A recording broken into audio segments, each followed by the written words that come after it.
This morning, more crews joining the desperate search for that missing submersible, covering an area twice the size of Connecticut and 2.5 miles deep. The massive search effort focused on underwater sounds.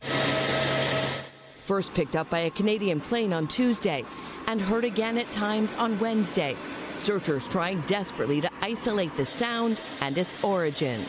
The noises have been described as banging noises, but they have to eliminate potential man-made sources other than the Titan. Search planes have now dropped sonobuoys across a massive swath of ocean. The device is capable of hearing sound from miles away, but pinpointing that sound can be quite difficult. The ocean is a very complex place, and it's very difficult to discern what the source of those noises are at times. Still, with the Titan possibly 2 miles beneath the sea, where it is pitch black and ice cold, sound has become one of the only possible clues so far. How important is sound in this search? Sound is really important because it's the only thing you can go a great distance. Light doesn't travel very far underwater. Sonar is short for sound navigation and ranging, and in effect uses sound waves to see underwater.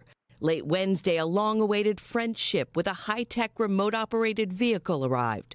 The robot Victor 6000 capable of diving even deeper than the Titanic.